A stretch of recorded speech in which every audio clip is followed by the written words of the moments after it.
20대 대선이 30일 앞으로 다가온 가운데 이재명 후보와 윤석열 후보의 지지율이 팽팽한 접전 양상을 보이고 있습니다. 한편 어제 저녁 민주당 이재명 후보와 김종인 전 국민의힘 총괄선대위원장이 전격 심야 회동을 했습니다. 관련 소식 포함한 정치권 이슈들 조기현 더불어민주당 선대위 공명선거법률 지원단 부단장 김연아 가천대 초빙 교수와 함께 짚어보겠습니다. 두 분 어서 오십시오. 네, 대선 30일 앞두고 있습니다. 네. 다만 여전히 양강 후보들의 지지율은 접전을 보이고 있습니다.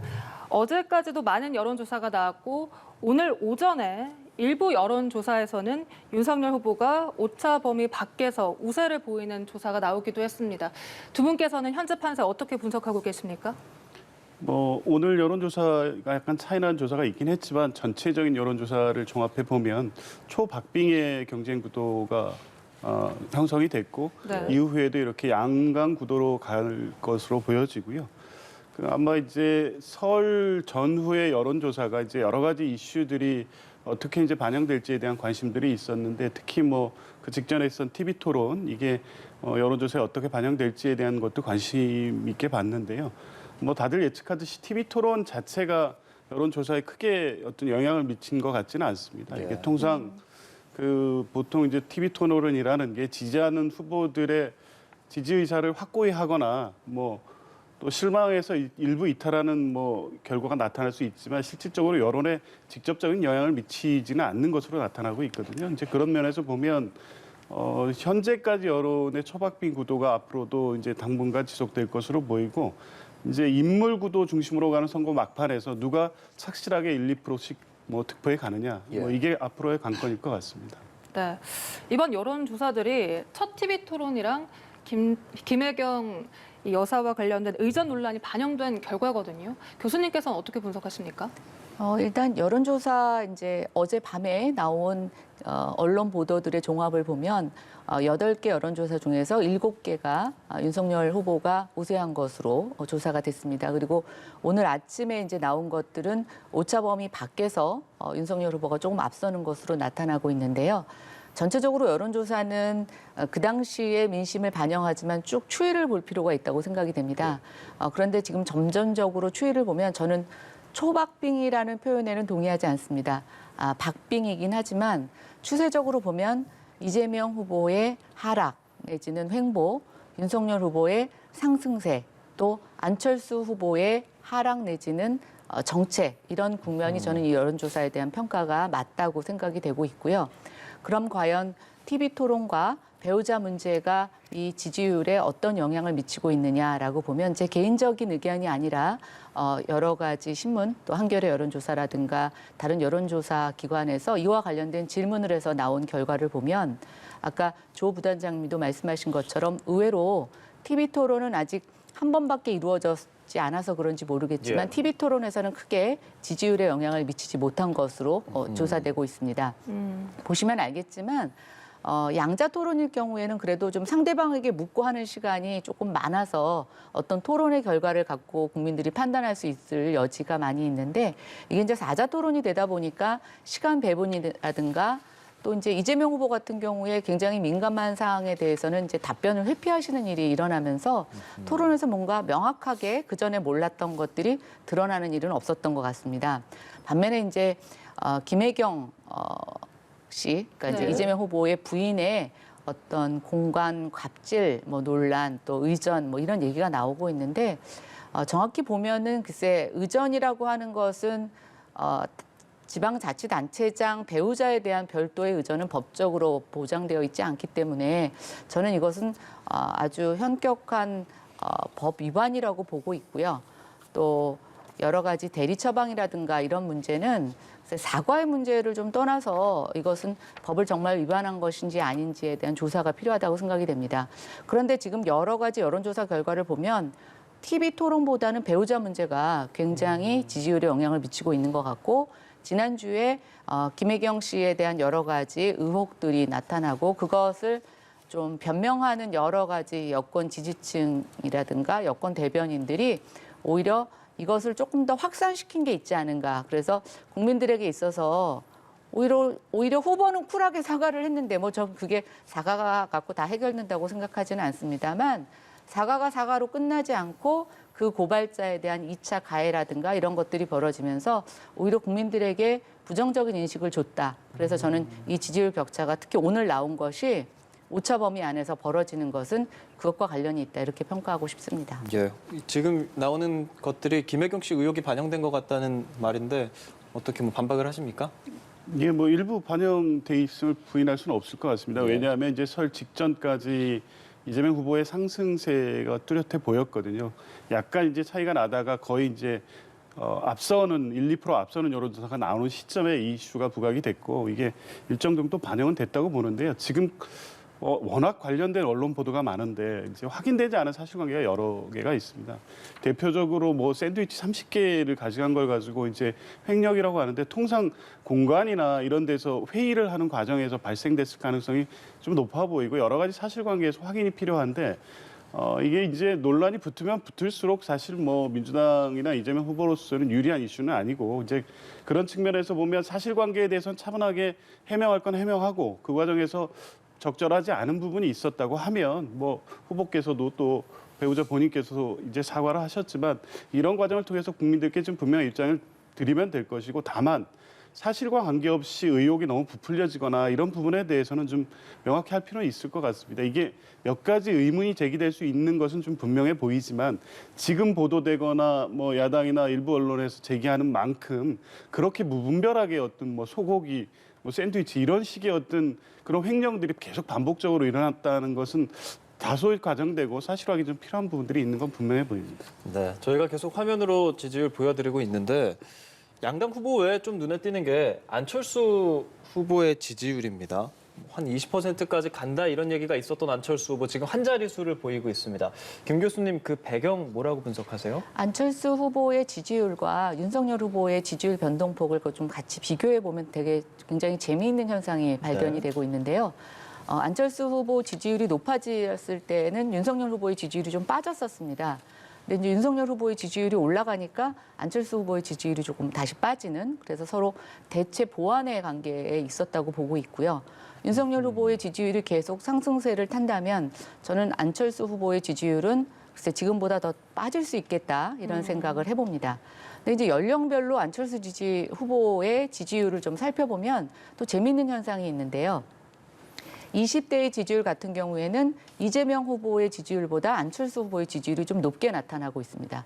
그래서 안철수 후보의 전체 지지율은 사실 윤석열 후보의 지지율로 옮겨가게 되면 많이 이동할 수 있는 그런 표심이라고 보여지는데 반대로 20대의 지지율 같은 경우에는 윤석열 후보를 지지하는 계층보다는 이재명 후보를 지지해야 되는 계층들이 이재명 후보의 여러 가지 배우자 문제라든가 또 대장동과 관련된 여러 가지 확실한 답변을 못하는 것에서 실망한 계층들이 안철수 후보 쪽으로 옮겨가는 게 아닌가라는 생각이 들어서 모르겠습니다. 이게 윤석열 후보 지지율을 갖고 안철수 후보의 지지율이 옮겨갈 수 있는 일정 부분이 있지만 이 20대 부분은 결국 이재명 후보에 실망한 청년들의 민심이 안철수 후보에게 머무르는 것으로 해석이 됩니다. 네, 이렇게 안철수 후보의 지지율도 짚어봤습니다만 사실 대선을 30일 앞두고 가장 큰 변수로 거론되는 것이 이 단일화 여부입니다. 예. 국민의힘 내부에서 단일화 여부를 두고 파열음이 벌써부터 나오고 있습니다. 원희룡 정책본부장이 단일화 필요성을 공개에 거론하자 권영세 총괄본부장과 이준석 대표가 모두 반발을 하고 있는 상황이거든요. 이 단일화 어떻게 돼가고 있는 겁니까? 지금 이제 그 정권 심판론에 대한 여론이 50%를 넘습니다. 그런데 국민의힘 윤석열 후보의 지지율은 이제 50%에 이르지는 못하고 있는데요. 그런 측면에서 국민의힘의 선거 전략을 짜고 있는 일종 실무진들 또 책임자들의 입장에서는 지금 이제 윤석열 후보의 지지율과 안철수 후보의 지지율을 합하면 사실은 이제 정권 교체의 지지율과 거의 흡사해지는 양상을 보입니다. 그렇다라고 치면 지금 정권 교체에 사명을 부여받은 국민의힘으로서는 이 단일화가 이루어졌을 때의 훨씬 더 확실한 표 차이로 이길 수 있을 것이라는 어떤 국민들의 희망 또 이것이 안 될 경우에 정말 이 초박빙이 계속될 경우 어떻게 할 것이냐라는 불안 저는 같이 충분히 담을 수 있다고 생각이 되는데요. 또 하나 이제 후보 등록 시점이 얼마 남지 않은 상태에서 예. 이게 이제 후보로 등록하게 되면은 사실은 이제 번호가 하나 나오지 않습니까? 그래서 서울시장 선거 때도 똑같은 일이 있었는데 그때도 안철수 후보와 오세훈 후보 간에 그 후보 등록 전에 단일화를 해야 된다라고 하는 의견이 그 후보 등록을 임박하고 나왔던 경험이 있습니다. 근데 여러분, 국민 여러분 한번 보시면 그때 단일화가 안 됐죠, 등록 전에. 그러나 각각 등록하고 결국은 단일화를 이끌어냈고 그다음에 오세훈 후보가 이제 서울시장으로 당선이 되는 승리를 거뒀습니다. 저는 이게 정당에서 이렇게 뭐 박빙이 이루어지는 이 상황에서 단일화 얘기는 당연히 나올 수 있는 얘기라고 생각하고요. 다만 이제 이준석 당대표나 권영세 선대본부장 네. 입장에서는 오늘 아침에 보시면 알겠지만 그동안의 박빙에서 지금 우리가 우세한 쪽으로 조금 더 여론조사가 많이 나오고 있다라고 하면 이제 협상의 어떤 조건으로 봤을 때 서두를 이유가 없다 이렇게 판단하시는 것 같고요. 또 하나 이제 안철수 후보 입장에서 봤을 때 이제 어떤 방송에서는 뭐 철수냐 그다음에 완주냐 이렇게 두 가지 선택이 있다라고 보는데 저는 안철수 후보에게 있어서의 선택은 철수냐 단일화냐 두 가지가 있다고 봅니다. 완주를 해서 지금 지지율 뭐 10% 내외의 상황에서 완주를 했을 때 안철수 후보가 거둘 수 있는 정치적 이득이 뭐냐? 저는 그렇게 크지 않다고 보여집니다. 그리고 만약에 본인이 완주했는데 윤석열 후보가 이기지 못했다. 본인이 표를 잠식해서 그러면 국민 절반이 정권 교체를 요청하고 있는, 열망하고 있는 이 상황에서 저는 본인은 이제 정치를 더 이상 할 수 없는 굉장한 큰 명분을 잃는 것이라고 보고 있습니다. 그러면 어떻게 본인이 아름답게 단일화를 해 나갈 것이냐, 그리고 그걸 정권 교체에 힘을 실어줄 거냐라는 것이 큰 과제인데 그래도 어느 정도 본인도 10%, 한때는 20%까지 지지를 받았던 입장이고 또 과거 10년 동안 여러 번 대선에 도전하시지 않았습니까? 그런 측면에서 본인이 생각하는 가치와 또 정책의 좋은 부분들을 국민의힘이 어떻게 녹여낼 수 있느냐가 저는 협상의 주요 관건이라고 보여지는데 이렇게 지금 보면 그런 내용보다는 뭐 단일하고 난 이후에 공천에 대한 문제 또 뭐 자리의 문제 좀 그렇게 아름답지 못한 내용들이 먼저 나오고 있는 것이 좀 안타깝고요. 저는 안철수 후보가 그런 형태로 이 대선이라든가 본인의 정치 인생에 한획을 끌 거라고 생각하지는 않습니다. 다만 이제 협상에 들어가면서 실무진들끼리 나오는 기싸움이라고 생각이 되고요. 조만간 좀 아름다운 단일화가 이루어질 거라고 생각합니다. 네, 실무진 간의 기싸움이고 조만간 아름다운 단일화가 이루어질 것이다라고 예상하셨는데 부단장께서는 어떻게 예상하십니까? 글쎄요, 뭐 그건 기대겠죠. 이제 쉽지 않아 보입니다. 왜냐하면 뭐 이게 이제 직접 같은 선상에 비교할 수 없지만 실제 지금 국민의힘이 현재까지 대선 구도를 끌어오는 과정을 보면 특히 이준석 대표가 이제 중간에 매개가 돼서 있었던 여러 가지 상황을 보면 이 윤석열 후보의 지지율과 관련해서 직접 영향을 미치는 요인에 대해서는 이 단호하게 쳐내는 방식이었거든요. 지금 그 안철수 후보와 관련해서도 감정적으로 이게 사실상 합치되 정권 교체라는 어떤 대의에서 크게 같이 하는 것 같아 보이지만 네. 실내용으로 갔을 때는 신뢰도는 굉장히 낮은 상태다. 그래서 결국에 이제 협상을 통한 단일화든 아니면 스스로 안철수 후보가 철수하는 방식의 단일화든 간에 이루어지려면 이게 단순하게 안철수 후보가 뭐 원만한 협상을 통해서 단일화가 이루어지면 뭐 그 바란대로 이루어지는 거겠지만 뭐 과거 2020년 대선 때를 보면 단일화를 본인이 이제 후보 사퇴하는 방식으로 해도 이게 적극적으로 선거에 어떤 영향을 미치거나 단일 후보로 누가 봐도 인정된 후보에 대한 적극적 지지 의사를 표명하지 않으면 단일화 효과가 반감이 되거든요. 근데 여러 가지를 고려했을 때 지금 남은 시간이 많지 않고 이제 후보 등록까지 채 열흘도 남지 않은 상황입니다. 예. 협상을 통한 단일화를 이루려면 이미 상당 부분 지금 논의가 돼 있거나 룰에 대해서도 어느 정도 이 가시적인 협의가 진행이 됐어야 되는데 예. 지금 전혀 진행된 바가 없어서 협상을 통해서 소위 말하는 아름다운 단일화를 이룬다는 거는 시기적으로 시점상 어려워 보이고 또 한 가지 변수는 네. 조금 전에 이제 여론조사 관련해서 말씀을 했지만 이미 이제 안철수 후보의 하락세가 뚜렷해 보이기는 하지만 안철수 후보와 윤석열 후보는 이게 보완제 관계에서 결국에 안철수 후보가 뭐 몇 주 전에 지지율이 20%까지 상승할 때의 분위기를 보면 윤석열 후보로 안 되겠다는 분위기 여론이 형성되면 급격하게 안철수 후보의 지지율이 몰리는 경향이 있거든요. 이제 이럴 가능성이 지금 완전히 없어졌냐. 한 번 정도는 더 출렁일 수도 있다.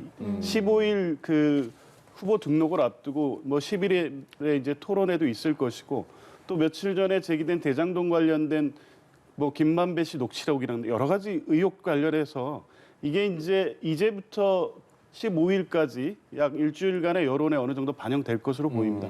물론 이제 선거가 좀 어느 정도 남은 시점에서 이 후보로 될 것이냐에 대한 어떤 우려와 고민이 지난 시점 정도에 이르지는 않을 것으로 보이기는 하지만 여전히 안철수 후보로서는 계속해서 완주를 해야 될 동기는 충분히 있어 보이고 그게 적어도 후보 등록일 시점까지는 갈 것으로 보이기 때문에 협상을 통해서 아름다운 단일화. 그러니까 두 분이 한 분으로 단일화를 하고 정권 교체를 위해서 지지자들이 전부가 모여지는 단일화는 현실적으로 어려워 보입니다. 협상이 어렵다는 의견 주셨는데 부단장님 궁금한 게 민주당에서도 우상호 위원장이나 송영길 대표가 안철수 후보에게 좀 열려있다는 취지의 발언들을 하고 있거든요. 이게 야권 단일화에 대한 견제인 건지 아니면 진짜 좀 관심이 있는 겁니까?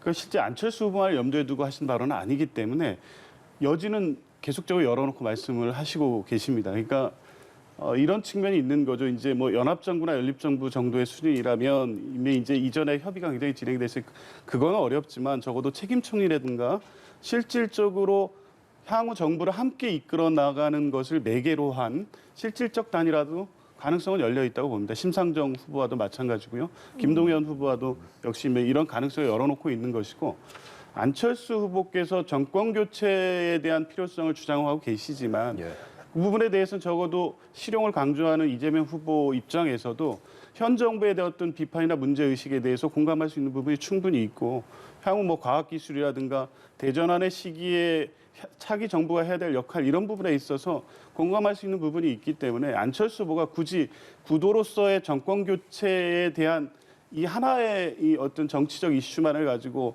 단일화를 하는 것은 아니기 때문에 차기 정부에 대한 어떤 비전이나 정책 이런 부분에서 공유할 점이 있다고 보여지고 이런 부분에 있어서의 가능성과 여지를 열어두고 있다는 의미입니다. 네, 이 단일화와 관련해서 무엇보다 중요한 건 아무래도 후보들의 입장일 것 같습니다. 윤석열 후보는 이 자신과 안철수 후보 둘이 결정한 문제다 이렇게 밝히면서 이 단일화 배제할 필요는 없다.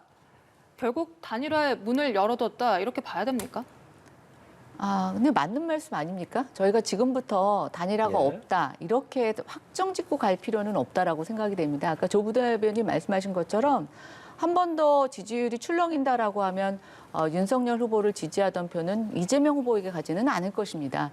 그럼 이제 그것을 받아줬던 게 주로 이제 안철수 후보인데 저는 뭐 그 부분에 대해서 충분히 저희가 열린 마음으로 대하는 건 저는 너무나 당연하다고 생각하고요. 지금 민주당도 아까 조 부단장님께서는 뭐 안철수 후보에게만 있는 게 아니다라고 얘기하시지만 저는 어떤 생각이 들었냐면 굉장히 지금 이재명 후보 측이 좀 조바심이 나고 있구나. 그리고 긴박한 상황이구나. 정말 그냥 아무에게나 아무런 얘기들을 다 하십니다. 절대로 안철수 후보에게만 열려있지 않다 이렇게 말씀하실 수가 없는 게 우상호 총괄선대위원장께서 안철수 후보와의 여러 문제에 대해서 언제나 열려있다고 얘기를 하고 있습니다. 근데 만약에 이게 심상정 후보에게도 열려있고 안철수 후보에게도 열려있고 뭐 다른 사람에게도 열려있다. 뭐 심지어는 허경영 후보에게도 열려있다. 저는 뭐 긴박해지면 그렇게도 얘기할 수 있다고 하는데 모든 사람에게 열려있다고 하는 것은 아무에게도 안 열려있다라는 거 얘기하고 똑같습니다. 저는 뭐 얼마나 급하면 이런 얘기를 하실까? 그리고 심지어는 어제 이재명 후보가 김종인 전 총괄선대위원장을 찾아뵙지 않았습니까? 저는 굉장히 위기의식을 느끼고 있다고 생각이 되고요. 아까 이재명 후보에 대해서 자꾸만 실용주의 얘기하시는데 저는 결코 실용주의라고 생각하지 않습니다. 생존주의입니다. 본인이 살기 위해서는 누구하고도 손을 잡을 수 있고 저는 1차 토론에서 문재인 정부의 부동산 정책이 잘못되기는 했지만 이재명 후보의 발언은 문재인 정부 부동산 정책의 모든 가치와 철학을 다 부정하는 발언이었습니다.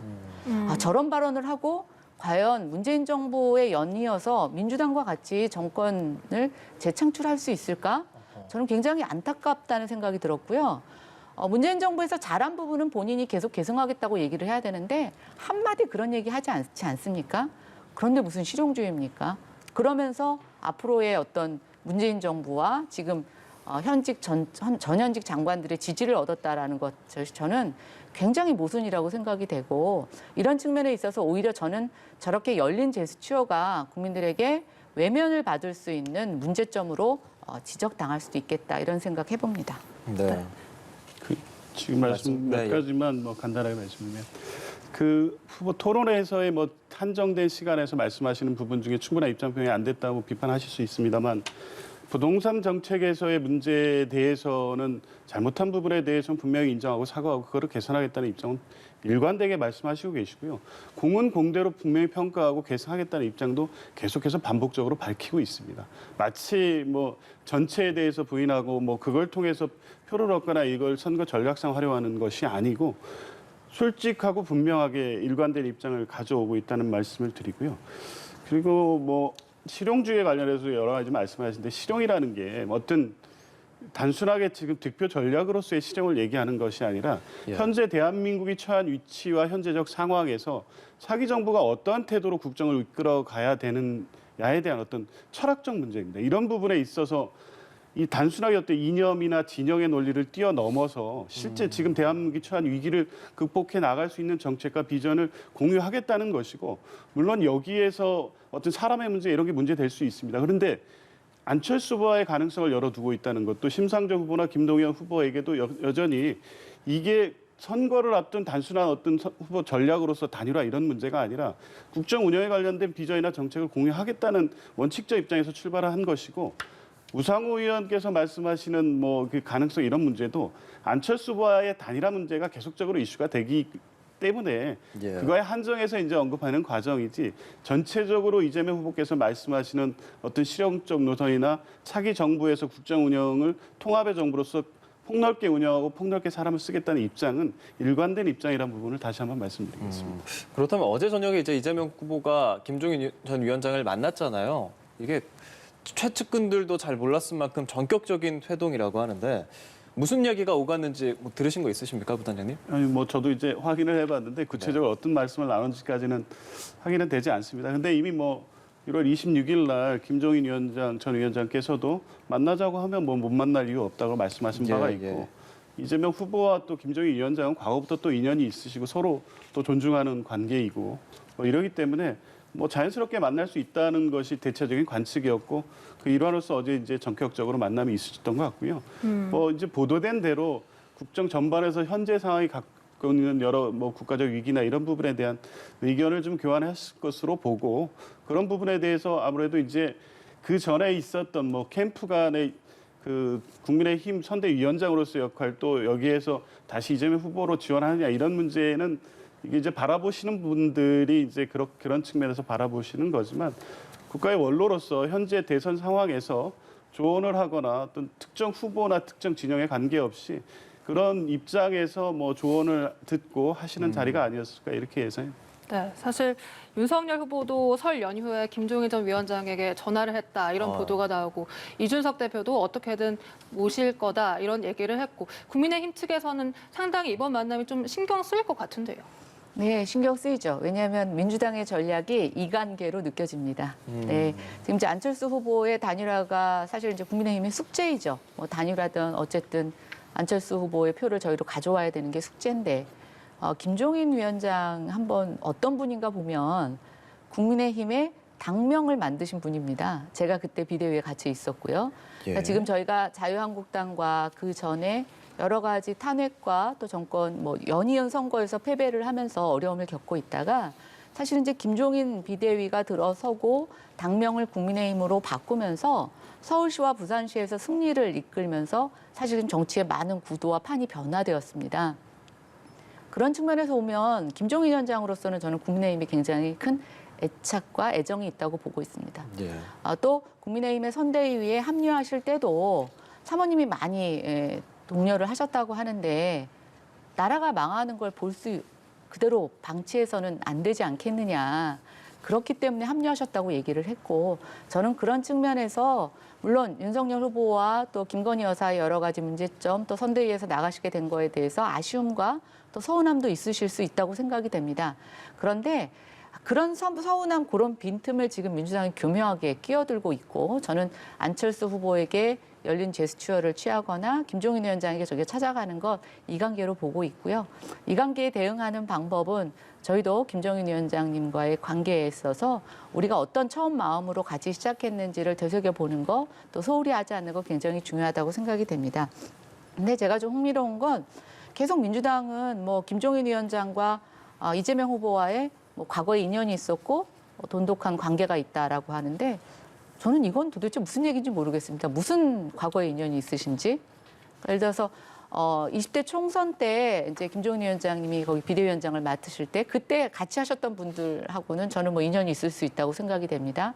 박용진 의원 같은 경우도 그때 비서실장을 맡고 있었고 지금도 왕래를 하면서 서로 교류를 하고 있는 것으로 알고 있는데요. 저는 그때 이재명 지사와 김종인 위원장과의 특별한 인연이 있다는 것은 김종인 위원장님한테도 들어본 적이 없습니다. 근데 참 편리하신 것 같아요. 그때마다 누가 필요하면 과거에 인연이 있었다 이런 얘기를 하시는데 그건 적절하지 않다고 생각이 되고 아까 이제 조 부단장님 얘기하실 때 안철수 후보와 지금 교류를 하면서 열린 마음에서 좀 폭넓게 사람을 쓰겠다라고 얘기를 하십니다. 근데 정말 인사 문제에 있어서 협소한 안목과 끼리끼리 회전문 인사를 했던 것은 문재인 정부가 대표적입니다.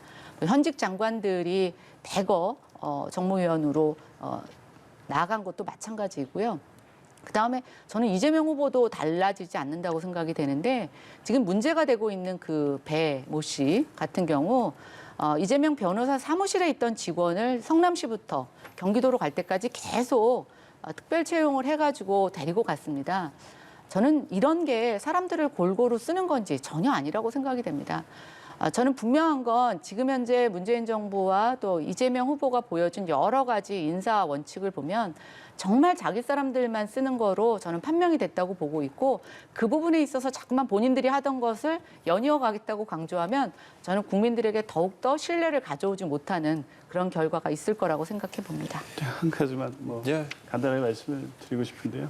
김종인 위원장님과의 만남에 관심을 갖는 건 당연합니다. 뭐 국민의힘에서는 다소 좀 아픈 부분이겠죠. 근데 불과 한 달 전에 그렇게 모욕적인 상황에서 그만두실 수밖에 없는 상황을 만들어 놓고 원로로서 그냥 다양하게 여러분들을 만나는 거를 가지고 이관계라든가 이렇게 표현하시는 것, 또 마치 이게 의도적으로 어떤 분열시키기 위한 것으로까지 민주당의 어떤 전략인 것처럼 거기에 이용당하는 것처럼 말씀하시는 건 그때 이미 상처를 받으신 뭐 김종인 위원장에 대한 예의는 아닌 것 같고요.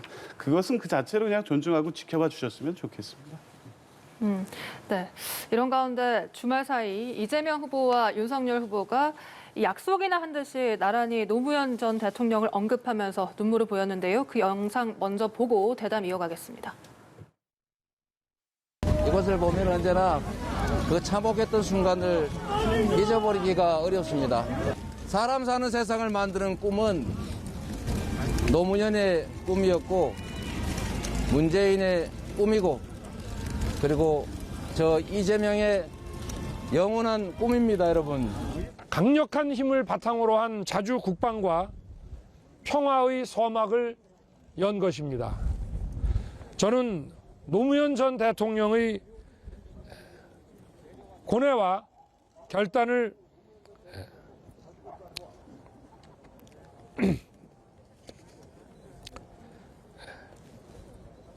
가슴에 새깁니다.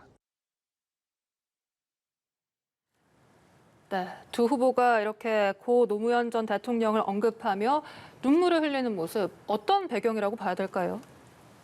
뭐 일단은 지금 이제 여론 지형 자체가 유독 그 부동층, 중도층에서 좀 흔들리는 분들이 있고 특히 이제 민주당 내에서도 전통적 지지층이 아직 적극적인 지지 의사를 좀 유보한 것은 또 있어 보입니다. 그래서 소위 샤이 뭐 진보 이렇게 말씀하시는 분도 있는데 물론 선거 막판에 가면 이제 결집될 것으로 보이는데 이런 부분을 뭐 노렸다고 볼 수도 있고 이제 또 한 측면에서 보면 윤석열 후보 같은 경우에 최근에는 안보 행보를 좀 강화하고 있지 않습니까? 예. 사드 문제라든가 또 선제 타격 뭐 이런 부분이 한편으로는 불안감을 또 자극하면서 또 한편으로 이렇게 이제 과거 어떤 정부의 성과, 특히 또 민주당 정부가 좀 어렵게 만들어 놓은 뭐 문제였는데 이제 그런 부분을 떠올리게 하면서 좀 전략적 행보라고 보여지는데요. 물론 저 지금 이제 울컥하시는 감정 이것 자체가 위선이고 저것이 만들어진 쇼라고 생각하지 않습니다. 진정성이 전혀 없다고 볼 수는 없겠죠. 근데 다만 한 가지 뭐 이쯤에서 꼭 말씀드리고 싶은 것은 지금 뭐 이재명 후보께서도 이 그 묘소에 가서 이제 저렇게 입장을 표할 수밖에 없는 것은 결국에 이제 노무현 전 대통령께서 가시게 됐던 그 아픈 그 역사가 있지 않습니까? 그 원인과 내용에는 검찰 권력과의 어떤 문제가 핵심적으로 있습니다. 윤석열 후보는 검찰총장 후보로서 현재 국민들께서 검찰권 남용에 대한 우려를 받고 있는 분이기도 합니다. 노무현 대통령의 어떤 뭐 과거의 뭐 어떤 행적 그리고 개인적 어떤 추모 입장을 밝히시는 건 좋고 뭐 존중합니다. 근데 적어도 검찰과 관련된 입장을 가지시거나 표현하실 때 노무현 대통령과 관련돼서 이분이 어떤 과정을 통해서 결국에 이렇게 비극적인 이 결과가 나왔는지 이런 부분에 대해서는 꼭 가슴에 두고 노무현 대통령에 대한 어떤 존경심이라도 존중 이런 입장을 표하실 때는 그런 부분도 꼭 생각하시고 뭐 이후에 어떤 검찰 개혁 문제에 관련해서도 이 부분에 대해서는 뭐 분명한 입장을 그런 차원에서도 한번 같이 검토하고 밝혀주셨으면 좋겠습니다. 네. 교수님께서는 이 두 후보의 이런 행보 어떻게 보셨습니까? 지지층 결집이나 외연 확장에 도움이 될 거라 보십니까? 지금 뭐 선거를 한 달 앞두니까 저는 뭐 다 필요하죠. 지지층 결집도 필요하고 외연 확장도 필요합니다. 근데 이제 노무현 대통령과 관련된 사안을 봤을 때 저는 좀 민주당에게 안타까운 점이 있습니다. 일단 지난주에 좀 주말에 논란이 됐던 게 민주당과 관련된 그 유튜브 채널에서 노무현 대통령 육성을 이제 조금 이렇게 빌어서 저희가 이렇게 뭐 과거를 좀 소환해 오는 걸 하죠. 그래서 이제 그 노무현 대통령 육성을 활용해서 이재명 후보를 꼭 노무현 대통령이 지지하는 것처럼 이렇게 했다가 논란이 돼서 삭제하고 또 그것 갖고 좀 비난하고 변명하는 일이 있었습니다. 노무현 대통령의 정신, 글쎄 사람 사는 세상이라고 얘기를 하시는데 저는 제 기억에 노무현 대통령의 정신은 옳은 일을 하기 위해서는 자기 지지층의 비난과 비판도 기꺼이 감수했던 게 저는 진짜 노무현 정신이 아닐까라는 생각이 듭니다. 근데 정말 지금 문재인 정부와 이재명 후보가 그런 노무현 정신을 정말 계승하고 있을까? 저는 오히려 말로만 노무현 해서 오히려 노무현 대통령을 좀 너무 활용하는 게 아닌가라는 생각이 들고요. 반면에 이제 윤석열 후보는 뭐 김건희 씨 녹취록에서도 나왔지만 그 노무현 대통령 관련 그 영화를 보시고 윤석열 후보가 진짜 우셨다고 얘기를 하더라고요. 저는 뭐 그 부분에 있어서는 정말 진심이라고 생각이 됩니다. 그리고 아까도 보면 글쎄 운다라기보다는 좀 울음을 삼키는 모습을 보였는데 글쎄요, 저는 뭐 이재명 후보도 진심이기를 바랍니다. 그래서 그런 식으로 역대 과거 대통령 또 안타까운 죽음을 맞이했던 대통령에 대해서 그런 식으로 활용하면 전 안 된다는 생각이 들고요. 이제 이재명 후보를 보면 욕도 굉장히 잘하시고 울기도 굉장히 잘하시고 또 어떤 때 보면 아주 크게 호탕하게 웃음도 잘하시고 사과도 잘하시고 말의 번복도 되게 잘하십니다. 굉장히 저는 감정폭이 다이나믹하게 움직이시는 분이라고 생각이 되는데요. 글쎄요, 그게 어떤 부분에 있어서는 그 양극단에 있어서는 시원하다, 좀 호탕하다 이렇게 표현을 받을 수도 있겠지만 제 입장에서 보면 정말 종잡을 수 없다. 좀 자주 변하시는구나라는 생각이 들고 오히려 상황에 따라서 언제든지 변할 수 있는 사람. 그러다 보니까 좀 진정성이 적게 느껴지는 좀 그런 게 있습니다. 그래서 오히려 저는 자꾸만 저런 웃음이나 좀 사과를 해프게 하시는 것보다는 토론 과정에서나 또 해명이 필요하실 때 진지하게 해명하시는 게 오히려 더 국민의 마음을 살 수 있는 방법이 아닐까 이렇게 생각해 봅니다. 네.